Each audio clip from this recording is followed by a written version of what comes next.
దేహమందు గాయమైతే కుదుట పడుతుంది. గుండె గాయాన్ని గుర్తుపట్టే నరుడు నాకులో ఎవడు కూడా లేడండి.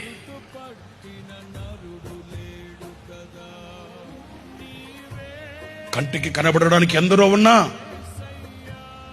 ఆపత్కాలమందు ఆదుకోవడానికి ఎవడు కానరాని నిశీధిలో చిన్ని చేతుల్లో చిల్లర పైసలు లేక చిందర వందర చేయబడిన బ్రతుకు కుక్క చింపిన ఇస్తర్లా మారిపోతుందేమో అన్న భయంతో అల్లాడిపోతూ తల్లడిల్లిపోతున్న ఆ గుండె చప్పుడు ఎలా ఉంటుందో బహుభీకరంగా ఉంటుందండి. యెహోషాపాతు రాజుకి అదే వచ్చింది, భయపడి. కానీ మనం నేర్చుకోవడానికి ఒక పాఠం చెప్పనా? ఆ భయము కలిగిన వేళ ఏం చేశాడు అనంటే ఉపవాస దినాన్ని ప్రకటించాడంట. చప్పట్లు కొట్టండి, గట్టిగా కొట్టండి. అదేనండి పరిష్కారం.